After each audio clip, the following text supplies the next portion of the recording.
morning, good afternoon, good evening. The true picture of what happened in Tanzania before, during, and after the recent elections is still to emerge. But it looks like what happened there is being roundly condemned, and rightly so too. The level of violence and destruction was totally unacceptable. And I think it should be noted here, particularly for those who are not familiar with the history of Africa, that Tanzania has been stable, although economically it has not been doing very well, but nonetheless politically it was stable. And so what happened in these elections, a blatant denial of the people's right to a meaningful say in the governance of the country, was a shock to the people of Tanzania and a shock to the region. And it is right and proper that many people have come out and condemned it. Here is former president of Botswana, Ian Khama, condemning what happened there. I, for one, do not recognize the person who was inaugurated as the president of Tanzania. She is an illegitimate president. The Africa we dream of, peaceful, prosperous, and respected, will only emerge when our governance is guided by our values and not by our interests. Turning to recent examples, it is totally unacceptable. It is totally unacceptable when an African leader, in order to stay in power, will resort to killing his or her own people.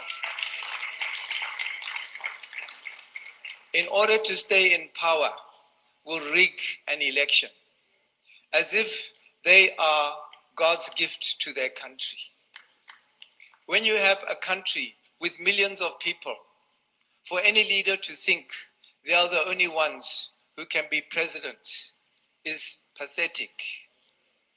And therefore, and my apology to those who may come from Tanzania, but I'm mentioning this because they are your neighbor, that the recent election and what transpired, the killings around that election, I, for one, do not recognize the person who was inaugurated as the president of Tanzania. She is an illegitimate president. Well, Ben, she is an illegitimate president. Point blank. That's the first thing I can say. I think the former president was spot on. He didn't hold anything back. Call a spade a spade. I mean, we've seen what happened in Tanzania. You know, it's sad. It's also pathetic to see somebody, go to such lengths just to keep hold on power. You're supposed to be serving at the end of the day. But then if you are then going out, going as far as getting people to, that's another level, And I must say to the former president, well done for stepping up and showing other leaders that are still stubborn, because Africa still has these dictators, if I may use that word, that will persecute their own people, will kill their own people just to keep hold of power. And I think this is the beginning of a new chapter where people are now coming up and standing for their rights and standing for others too, which is a very, very good thing.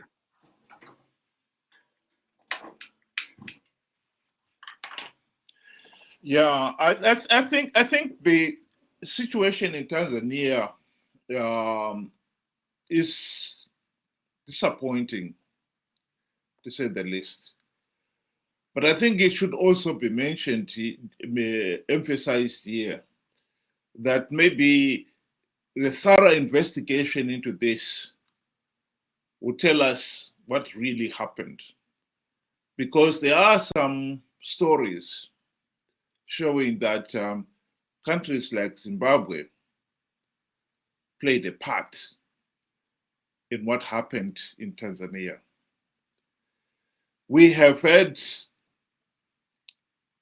the misfortune of having in our own country a regime that has rigged elections ever since the country's independence in 1980. Zimbabwe has yet to hold free, fair, and credible elections. That is a truth. We were given the opportunity to end this nightmare during the GNU of 2008 to 2013. Unfortunately, we wasted it. And ever since, we've been back to rigged elections. Mnangagwa rigged 2023 elections. And when former President Ian Khama says the president of Tanzania is illegitimate, I think and I know that people like Mnangagwa must know she's not the only one who is illegitimate. He too is illegitimate. Here he is speaking after the 2013 elections when both SADC and the AU condemned those elections as flawed and illegitimate. Vana vakatuka ZANU-PF kana ini ndonyanyisa kufara kuita zvakanaka.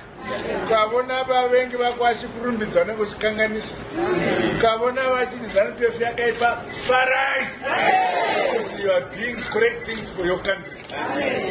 Hongu takaita maelections edu kuna vamwe vaitaura zvisina musoro zvikanzi maelection anafamba zvakanaka ndezvavo.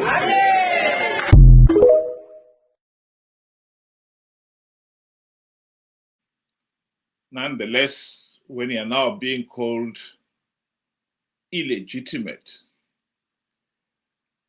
I think to keep on pretending that ndezvavo, it just doesn't wash. People like Mnangagwa are and know that rigging elections would be bad enough. Getting away with it is becoming increasingly difficult. And that is a truth that must be hammered home.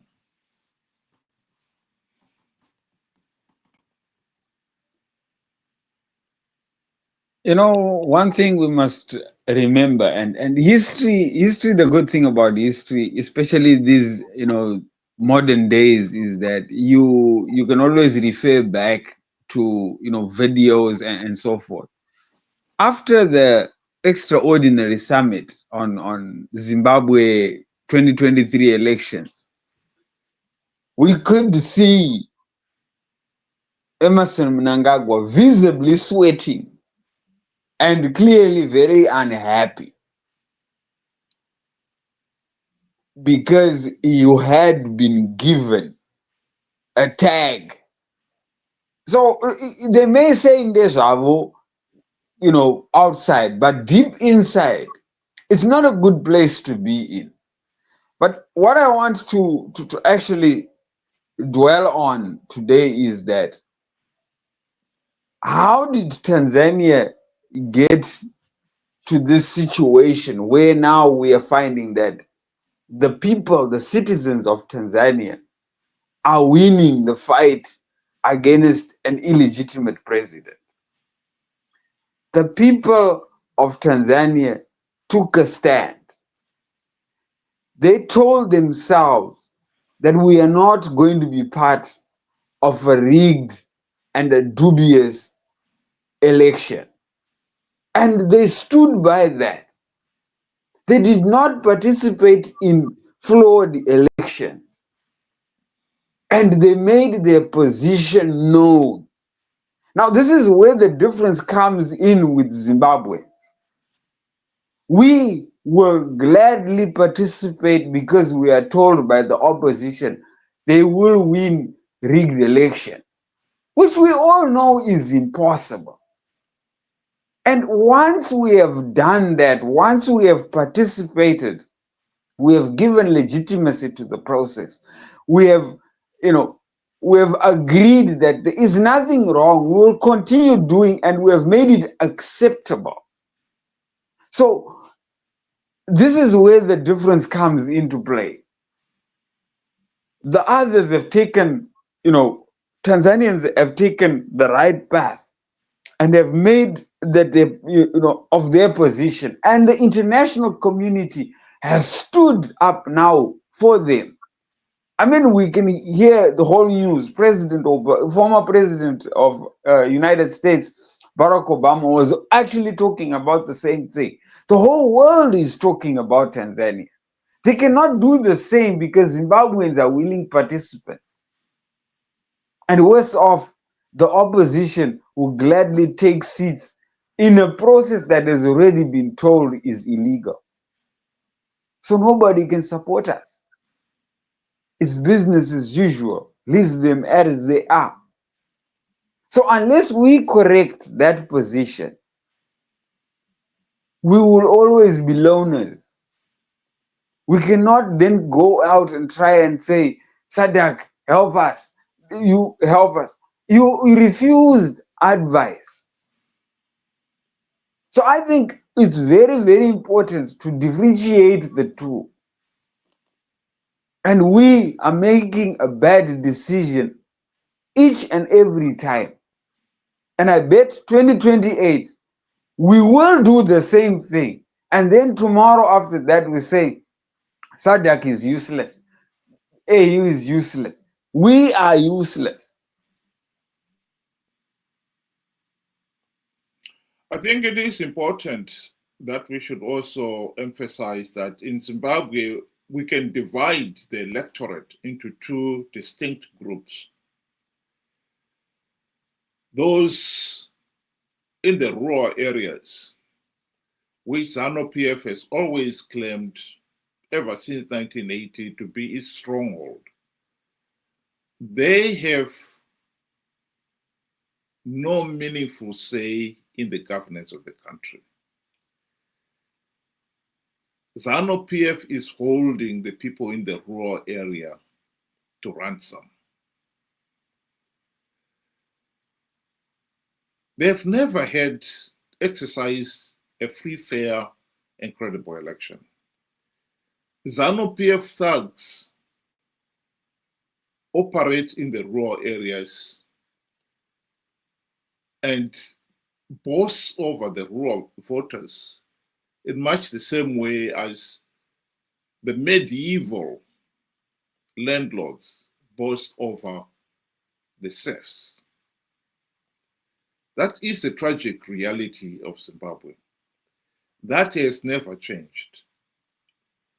Here is Margaret Dongo speaking, explaining why the rural people continue to vote for ZANU-PF. They have wrong priorities, especially the current government. How can you go and build an airport which services a few people, and the majority are the elite and the so-called investors? Look at the rural. I made you come to interview me because I wanted you to have the experience of the roads that we are using. If we go today to our hospital there, you feel pity with that's a hospital in a rural area. If we go to our clinic, you feel pity. We have no piped water here. Do you know the reason why the rural people vote for ZANU-PF? One, they're intimidated. Two, the policy is that the rural people should remain poor and subservient to the government. They should remain poor because if they remain poor, they continue singing the song for their master. This is why these people have been impoverished. It's for a reason. Because at the moment, if you economic empower these people, they'll go out of hand. ZANU-PF will never have control over them.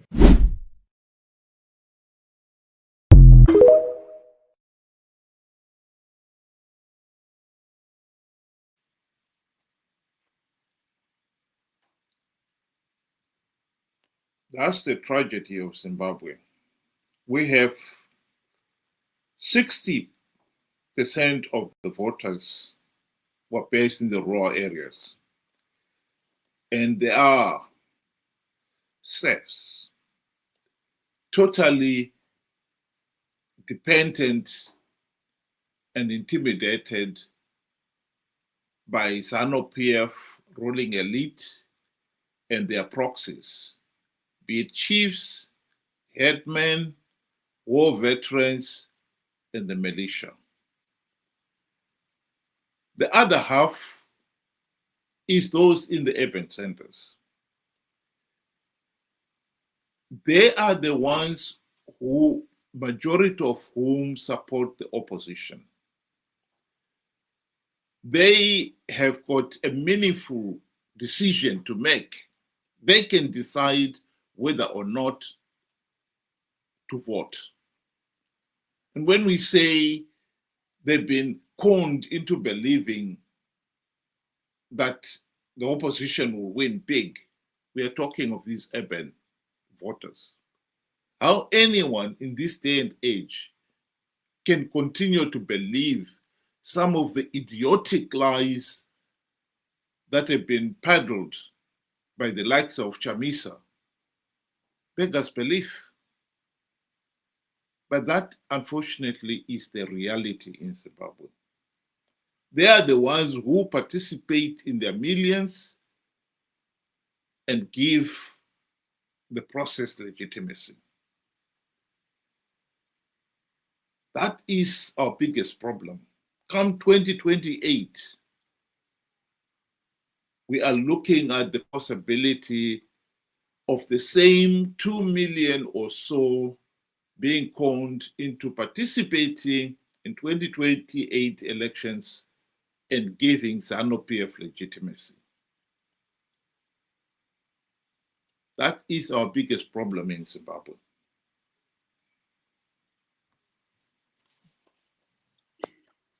Now, a lot of people will always be saying, so give us a solution, give us a solution, or rather, let's think outside the box for a solution.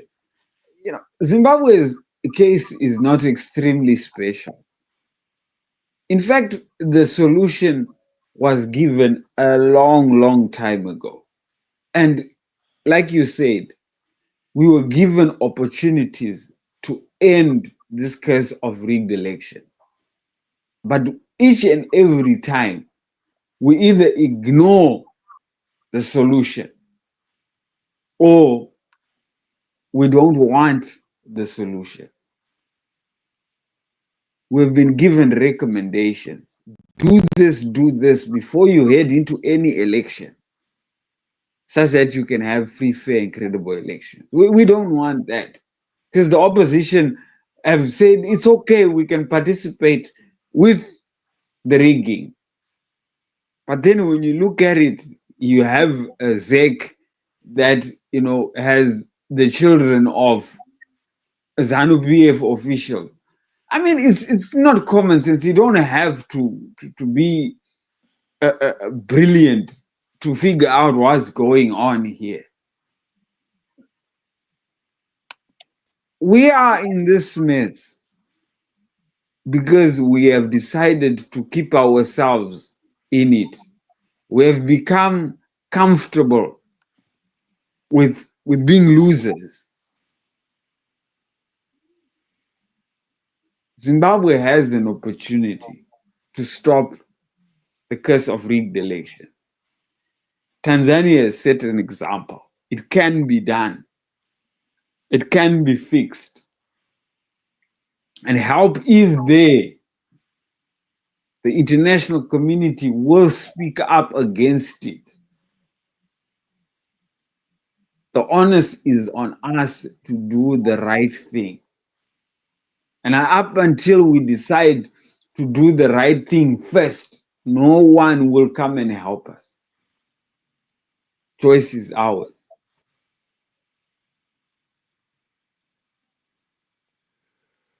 Well, I'd like to thank former President Ian Khama for standing up for the ordinary, downtrodden Africans.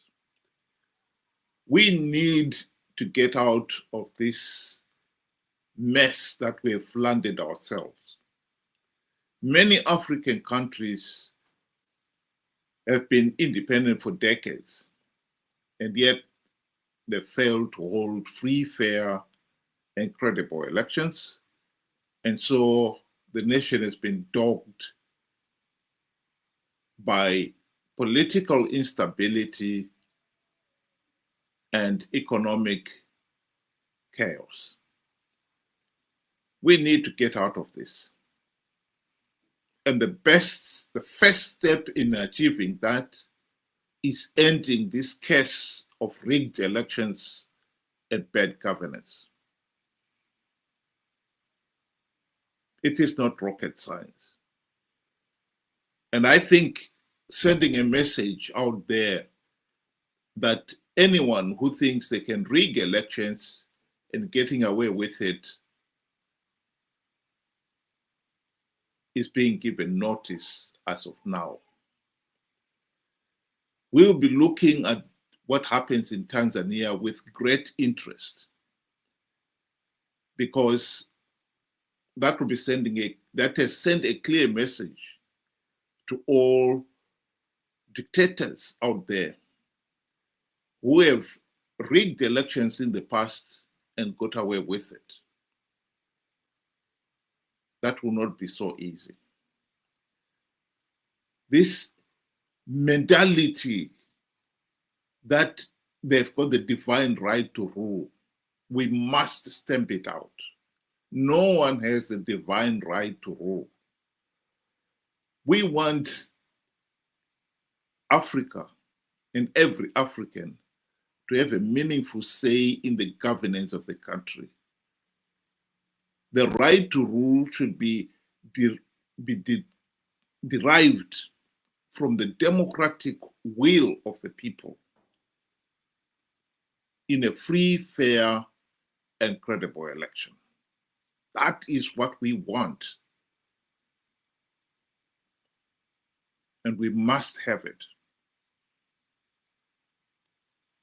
Thank you very much. Those of you who were able to join us, thank you for joining us, and I hope you'll be able to do it again, same time,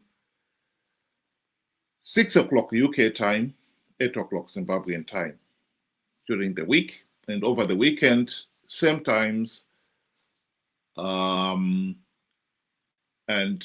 this time you are invited to join us on the platform and have your say. The link for that Saturday and Sunday one is shown at the bottom of your screen there. The link doesn't change. It will always be the same. So we hope you will be able to join us. And those who were able to join us tonight, again, thank you very much for joining us. Good night.